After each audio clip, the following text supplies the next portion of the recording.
असाधारण हो। और परमेश्वर आपसे मांगते हैं कि आप न केवल चर्च जाएं पर रास्ते में रुके और उस दंपति को भी लेते जाएं जो संघर्ष कर रहा है और उसे अपने साथ हर सप्ताह लाएं। प्रभु रुको एक मिनट, मेरी फुल टाइम जॉब है, मैं इन बच्चों को पाल रहा हूं, मैं बहुत बिजी हूं। प्रभु वो 20 मिनट रास्ते से बाहर रहते हैं, मुझे जल्दी उठना पड़ेगा, इसमें पेट्रोल का भी अतिरिक्त पैसा लगेगा और प्रभु शायद वो उसके बाद मेरे साथ खाना खाना चाहें। प्रभु मैं उनको पिकअप करूंगा पर मैं लंच नहीं खाऊंगा। नहीं, जब परमेश्वर आपसे कुछ करने को कहते हैं जिसमें बलिदान करना पड़ता है, कुछ जो सामान्य से अलग है, वो इसलिए क्योंकि परमेश्वर आपको आशीष देना चाहते हैं जो अभूतपूर्व है। जब आप उग्रता से आज्ञा मानते हैं, आप उग्र आशीष पाएंगे। आप जानते हैं ये बिल्डिंग क्या है? ये है उग्र आशीष। ये इसलिए क्योंकि मेरे माता पिता और लेकवुड के वो पहले मेंबर्स का ग्रुप, उन्होंने एक उग्र बीज बोया था। यही हुआ था इसहाक के साथ। शास्त्र वचन में एक बहुत बड़ा अकाल पड़ा था उस प्रदेश में। वहां बहुत सालों से सूखा चल रहा था, मुश्किल से खाना मिलता, कोई पानी नहीं, लोग जीने के लिए संघर्ष कर रहे थे। परमेश्वर ने इसहाक को एक विश्वास का कदम उठाने को कहा और अपनी फसलें बोने को कहा। उसका कोई तुक नहीं बन रहा था, कोई जरिया नहीं था फसलों को पानी देने का। लगता था जैसे ये समय की बर्बादी होगी। इसहाक ने कहा होता, प्रभु क्या आपने आज हालात देखे हैं? क्या आपने मौसम का हाल जांचा है? क्या आप जानते हैं यहां सालों से बारिश नहीं हुई, कुछ उगने वाला नहीं। उससे बस कुदरती तौर पर अगर देखा होता तर्कशुदा तरीके से तो खुद को बातों से बरगला लिया होता। पर इसहाक में ये निर्भीक आज्ञाकारिता थी। ये लिखा है उत्पत्ति 26 में, उस अकाल के बीचों बीच उसने उस देश में बीज बोया। मैं कल्पना कर सकता हूं उसके दोस्त ये कहते होंगे, इसहाक ये आखिर तुम क्या कर रहे हो? क्या तुम समझते नहीं कि कुछ भी उगने वाला नहीं इस सूखे में? उसने खुद को बातों से बरगला कर रोका नहीं, वो निराश नहीं हुआ, वो योजना बनाता रहा। वो क्या कर रहा था? एक उग्र बीज बो रहा था। क्या हुआ? उसे एक उग्र फसल काटी। शास्त्र वचन में लिखा है कि उसी साल उस अकाल के दौरान उसे 100% फसल प्राप्त हुई। वो उन बीजों को सालों रख सकता था। हालात के सही होने के इंतजार में कुछ भी नहीं हुआ होता। इसहाक ने यह सिद्धांत समझ लिया। वो सामर्थ्य बीज में नहीं था, वो सामर्थ्य थी आज्ञाकारिता में। तब ही चमत्कार होते हैं। हालात को परफेक्ट होने की जरूरत नहीं, इकोनॉमी को उठान पर होने की जरूरत नहीं। आपको आशीष पाने के लिए आपको अत्यधिक शिक्षित होने की जरूरत नहीं या ज्यादा टैलेंट की, एक विशेष पड़ोस में रहने की। आपके विरुद्ध सभी हालात हो सकते हैं। और जब परमेश्वर आपसे कुछ करने को कहते हैं और आप बहस नहीं करते, आप बहाने नहीं बनाते, आप बस ये कर डालते हैं। इसहाक की तरह, प्रभु मैं ये समझ नहीं पा रहा पर मैं फिर भी बीज बोने वाला हूं। मेरे पिता की तरह, प्रभु हमें वो पैसा चाहिए पर फिर भी मैं उस पैरिश चर्च को आशीष देने वाला हूं। जैसे मैंने किया, प्रभु मुझे क्वालिफाई महसूस नहीं होता पर मैं एक विश्वास का कदम उठाऊंगा। तब ही आप देखेंगे फसल अकाल के बीचों बीच। आप आशीषित होंगे जबकि दूसरे संघर्ष कर रहे होंगे। आप तरक्की पाएंगे हालांकि आप सबसे ज्यादा क्वालिफाई नहीं थे। आप सपने साकार होते देखेंगे हालांकि हालात आपके विरुद्ध थे। दोस्तों, परमेश्वर ऐसे लोगों की तलाश में है जिनमें उनकी निर्भीक आज्ञाकारिता हो। यदि परमेश्वर को आपको इसके लिए मजबूर करना पड़े, आपको वो 7 चिन्ह भेजे इससे पहले कि विश्वास करने का फैसला करें। प्रभु अगर आप बस बिजली चमका दें आकाश के आर पार और धुएं से मेरा नाम लिख दें तो मैं विश्वास करूंगा। प्रभु अगर आप मेरे सामने आज रात मूसा को प्रकट कर दें, या प्रभु अगर मैं एक ऊंट को चलते देखूंगा इस सप्ताह फ्रीवे पर, फिर मैं विश्वास करूंगा। नहीं, फैसला करें बस इसे कर डालने का। जोएल क्या हो अगर ये सही ना हो? क्या हो अगर मैं परमेश्वर को मिस कर दूं? जैसे कि जॉयस मायर ने कहा है, फिर परमेश्वर तुम्हें ढूंढ लेंगे। पर बेहतर होगा आप विश्वास के कदम उठाएं और कभी कभार परमेश्वर को मिस करें, इससे कि आप जीवन भर सुरक्षित खेलें और डेड सेंटर से न हटे। केवल एक ही तरीका है कि आप इसे सचमुच जान पाएं, वो है विश्वास का कदम उठाना। कुछ साल बाद विक्टोरिया और मेरी जब शादी हो चुकी थी, हमने अपना शहर वाला घर बेच दिया और हमने ये घर देखा जो हम सचमुच खरीदना चाहते थे। हमने बहुत बढ़िया ऑफर दिया, हमने इसके लिए प्रार्थना की, हमने इसके लिए विश्वास किया, पर बदकिस्मती से उन्होंने वो प्रॉपर्टी किसी और को बेच दी। अगले कुछ महीनों तक हम ढूंढते रहे और ढूंढते रहे। एक दिन हमें मिला ये पुराना घिसा पिटा सा घर। ये एक बहुत बड़े जमीन के टुकड़े पर था, एक नए पड़ोस में। ये घर काफी अरसे से छोड़ दिया गया था, दरवाजे गायब थे। किसी कारण उन्होंने किचन में एक स्कैटरो लगा रखा था। वहां एक बड़ा सा कूड़ादान था, सीलिंग से पानी टपक रहा था। उसकी नींव में भी मुख्य समस्या थी, फर्श पर सब काई जमा था। घर के बारे में कुछ भी सही नहीं था, पर लॉन बहुत खूबसूरत था, पर घर इस हालिया रूप में रहने लायक नहीं था।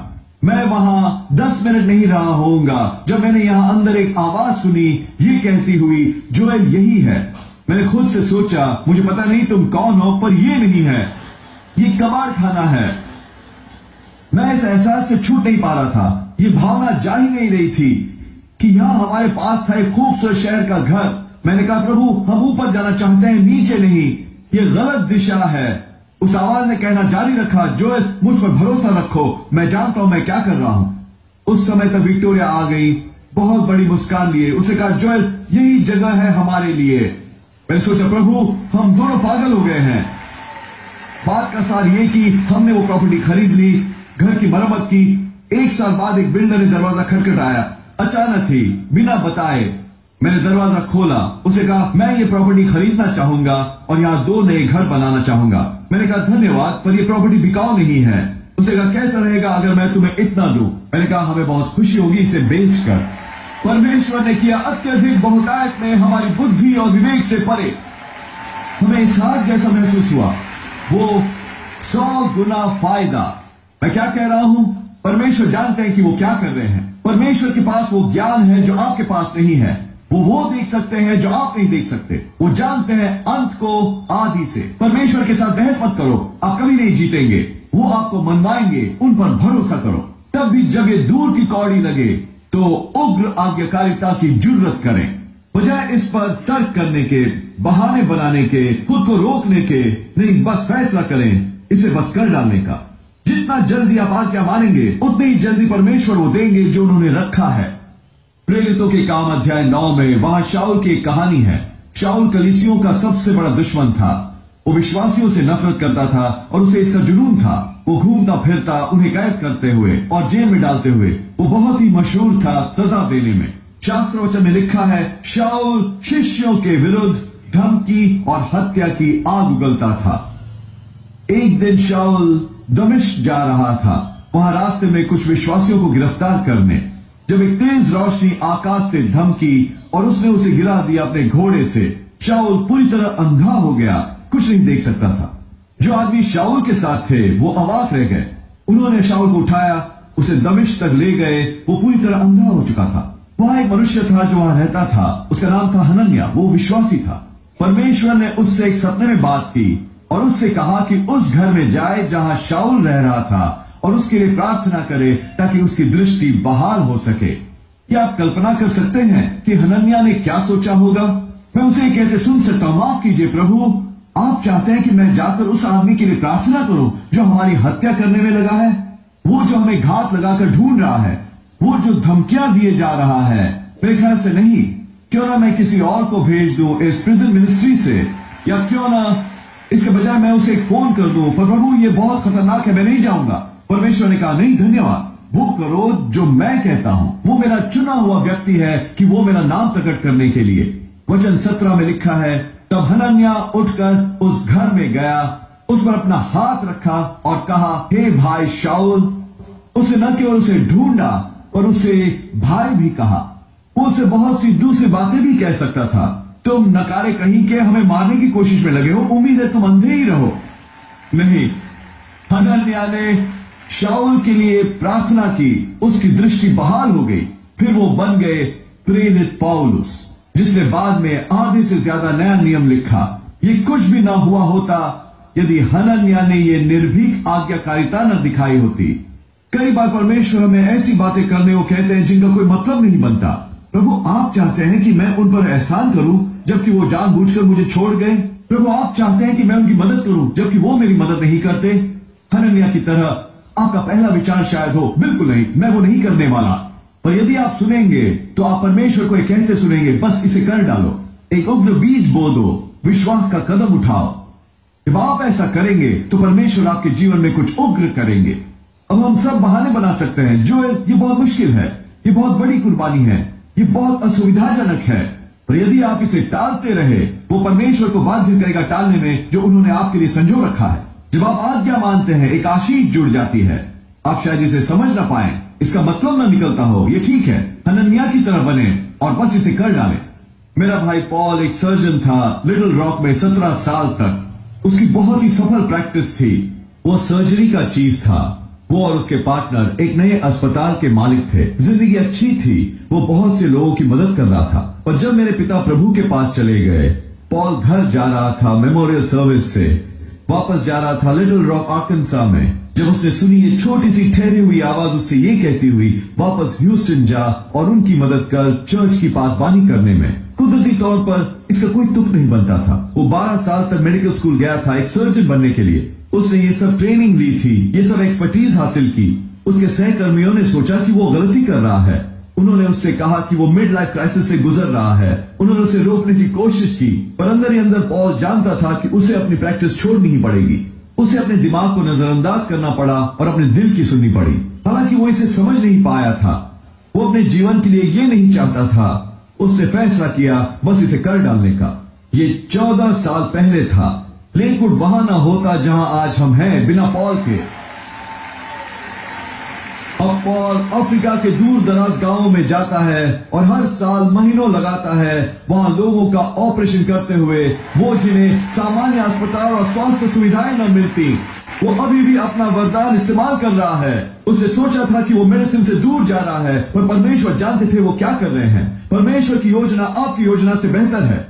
न केवल ये, उसे अब मेरे साथ काम करने का मौका मिलता है। कितना बढ़िया है ना। पर जब आप में निर्भीक आज्ञाकारिता होती है, परमेश्वर आपको आपके भाग्य की संपूर्णता की ओर ले जाएंगे। परमेश्वर ने इब्राहिम से कुछ उग्र करने को कहा कि अपने पुत्र इसहाक को ले जाए, वो जिसके लिए उसने प्रार्थनाएं की थी और विश्वास रखा था अपने पूरे जीवन भर, वो प्रतिज्ञा की संतान, और उसे वो वेदी पर रखे और बलि दे दे। इब्राहिम ये समझ नहीं पाया, इससे कोई मतलब नहीं निकला, पर इब्राहिम में ये निर्भीक आज्ञाकारिता थी। जब वो ये करने ही वाला था, एक दूत ने कहा, रुक जा इब्राहिम, ये मत कर। परमेश्वर बस ये देखना चाहते थे कि तुम आज्ञाकारिता हो। शास्त्र वचन में लिखा है, दूत ने दूसरी बार इब्राहिम को आवाज दी। आशीष पहला बुलावा नहीं है, पहली मांग है आज्ञाकारिता। अगर आप आज्ञा मानेंगे तो दूसरा बुलावा मिलेगा। उत्पत्ति 22 में लिखा है, दूत ने दूसरी बार इब्राहिम को पुकार कर कहा, मैं अपनी ही शपथ रखता हूं इब्राहिम, मैं तुझे आशीष दूंगा और तेरे वंश को तारांगण के समान अनगिनत करूंगा। तेरा वंश अपने शत्रुओं के नगरी का अधिकारी होगा। पृथ्वी की सारी जातियां तेरे वंश के कारण धन्य होंगी, क्योंकि तूने मेरी बात मानी है। गौर करें, जब आप उग्र रूप से आज्ञा मानते हैं तो परमेश्वर वादा करते हैं वो उग्र आशीष देंगे। और यह है कुंजी। पहली कॉल आशीष नहीं है, पहली कॉल परीक्षा है। क्या आप मेरी आज्ञा मानेंगे? क्या आप ये पुराना घर खरीदेंगे चाहे इसकी कोई तुक न बनता हो? क्या आप उस स्पेनिश चर्च को पैसा देंगे जिसकी आपको जरूरत है? क्या आप एक सफल प्रैक्टिस छोड़ देंगे और अपने परिवार की मदद करेंगे पासबानी करने में? यदि आज्ञा मानेंगे तो आप परीक्षा पास कर लेंगे। उसके बाद आप दूसरी कॉल सुनेंगे। तब ही परमेश्वर कहेंगे, ठीक है, अब मैं तुम्हें आशीष दूंगा, आपकी कल्पना से भी परे। अब आप में से कुछ आज आप जानते हैं कि अंदर ही अंदर कुछ है जो आपको करना है। आप उस पर चर्चा कर रहे हैं, विश्लेषण कर रहे हैं, बहाने बना रहे हैं। परमेश्वर कह रहे हैं, बस कर डालो, एक उग्र बीज बो दो। पहली कॉल का जवाब दें, आज्ञा माने, और आप आशीष की दूसरी कॉल में आएंगे जो आशीष की है। शायद आप इसे समझ ना पाए, शायद इसका कोई तुक न बने। ठीक है, बस अपना दिमाग बंद करें और अपने हृदय की सुने। परमेश्वर जानते हैं वो क्या कर रहे हैं। यदि आप फैसला करते हैं बस कर डालने की, तो मैं विश्वास और ऐलान करता हूं, क्योंकि आपने उग्र रूप से आज्ञा मानी, आप आने ही वाले हैं उग्र आशीषों में। क्योंकि आप में निर्भीक आज्ञाकारिता है, परमेश्वर आपके जीवन में कुछ अद्भुत करने वाले हैं। इसहाक की तरह जो बीज आपने बोए हैं वो वापस आपके पास गुना होकर आएंगे। इब्राहिम की तरह परमेश्वर आपको आपके भाग्य की संपूर्णता में धकेलने वाले हैं और आपको वहां ले जाएंगे जो आपने सोचा भी नहीं था। यीशु के नाम पर यदि आपने ग्रहण किया तो कहिए आमीन। हम अपना प्रसारण खत्म नहीं करना चाहते, आपको यह अवसर दिए बिना कि यीशु को अपने जीवन का प्रभु बनाएं। मेरे साथ प्रार्थना करेंगे। प्रभु यीशु, मैं अपने पापों का पश्चाताप करता हूं, मेरे हृदय में आइए। मैं आपको अपना प्रभु और उद्धारकर्ता बनाता हूं। ये साधारण सी प्रार्थना करके आप नए सिरे से जन्म ले चुके एक बाइबल आधारित चर्च में आइए। परमेश्वर को पहला स्थान दीजिए, वो आपको कमाल की जगहों पर पहुंचाएंगे। न्यूयॉर्क टाइम्स की बेस्ट सेलिंग ऑथर जॉय लॉस्टिन की नई किताब ब्रेकआउट, जिसमें आप पाएंगे